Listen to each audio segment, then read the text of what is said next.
যে কোনো অনুষ্ঠান বাড়িতে যে চানা মশলাটা আমরা খেয়ে থাকি সেটা বাড়িতে কিভাবে বানিয়ে নিতে পারবে সেটাই আজকে তোমাদের সাথে প্রিয়া ইপসা কিচেনের থেকে শেয়ার করলাম।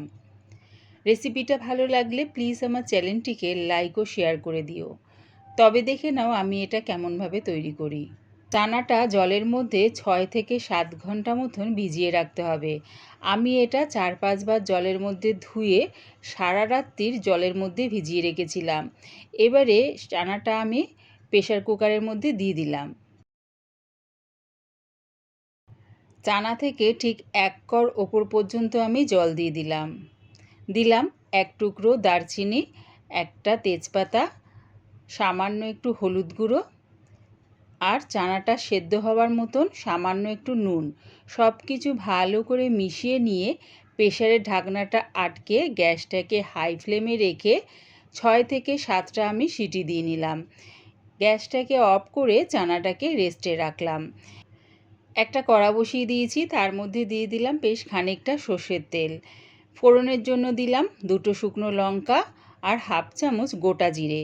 এই সময় কিন্তু গ্যাসটাকে আমি হাই ফ্লেমে রেখেছি। ফোড়নটা যখন একটু ভাজা হয়ে যাবে তখন গ্যাসটাকে মিডিয়ামে করে 2টো বড় সাইজের পেঁয়াজ আমি পেস্ট করে রেখেছিলাম সেটা দিয়ে দিলাম। পেঁয়াজটা যতক্ষণ না দেখবে যে পেঁয়াজের একটা জলাভাব রয়েছে সেটা শুকিয়ে যাওয়া পর্যন্ত পেঁয়াজটা আমি একটু কষিয়ে নিলাম তেলের মধ্যে। দেখো জলটা বেশ শুকিয়ে গেছে। এবার এর মধ্যে দিয়ে দিলাম 1 চামচ আদা রসুন আর কাঁচা লঙ্কা পেস্ট।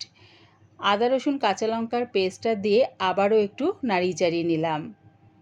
আদা রসুন আর কাঁচা লঙ্কার পেস্টটা দিয়ে পেঁয়াজের সাথে একটু নাড়িয়ে চাড়িয়ে এই সময় দিয়ে দিলাম 1/2 চামচ হলুদ গুঁড়ো আর কালারের জন্য দিলাম 1 চামচ কাশ্মীরি লঙ্কার গুঁড়ো। এই সময় যদি হলুদ আর লঙ্কার গুঁড়োটা ব্যবহার করো দেখবে চানা মশলার কালারটা দেখো কি সুন্দর আসবে। এবারে দিয়ে দিলাম 2টো বড় সাইজের টমেটো পেস্ট, দিলাম স্বাদ অনুযায়ী নুন। আবারও আমি মশলাটাকে কষিয়ে নিচ্ছি। টমেটো পেস্টটা দিয়ে আবারও একটু আমি কষিয়ে নিলাম। দেখো তেলটাও ছেড়ে দিয়েছে আর কালারটা কি দারুণ এসছে দেখেছো। এবারে দিয়ে দিলাম 2 চামচের মতন টক দই। যেহেতু আমি এর মধ্যে টমেটো আর টক দই ব্যবহার করেছি তাই টক দইটা দিয়ে একটু নাড়িয়ে চাড়িয়ে আমি এর মধ্যে দিয়ে দিলাম 1/2 চামচের মতন চিনি, টক ভাবটাকে ব্যালেন্স করার জন্যে। আর যখনই টক দই ব্যবহার করবে তখন কিন্তু গ্যাসটাকে লোতে রাখবে। এদিকে আমার কিন্তু কাবলি ছোলাটা দেখো বেশ খুব সুন্দরভাবে সেদ্ধ হয়ে গেছে। দেখো একটু চিপলে পরেই বেশ গলে গেল। চানা মশলা করার সময় চানাটা যদি সারা রাত্রির বা 6-7 ঘন্টা জলের মধ্যে ভিজিয়ে রাখো, তারপরে প্রেসারে দিয়ে 6টা সিটি দিলে ঠিক এই রকমভাবে নরম হয়ে যায়।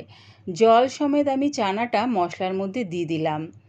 একটু মশলার সাথে ভালো করে মিশিয়ে নিলাম। চানাটা দিয়ে মশলার সাথে ভালো করে মিশিয়ে নিয়ে আরও 1 কাপের মতন জল দিয়ে গ্যাসটাকে মিডিয়ামে রেখে চাপা দিয়ে এটা হতে দিলাম।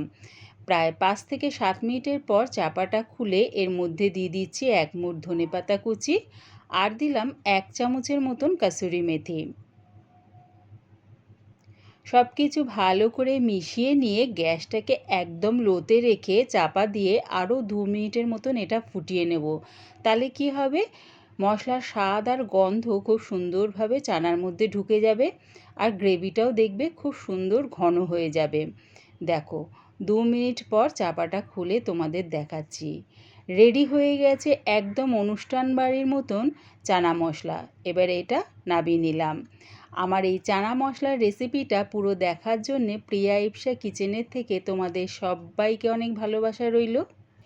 রেসিপিটা ভালো লাগলে প্লিজ আমার চ্যানেলটিকে সাবস্ক্রাইব করে দিও।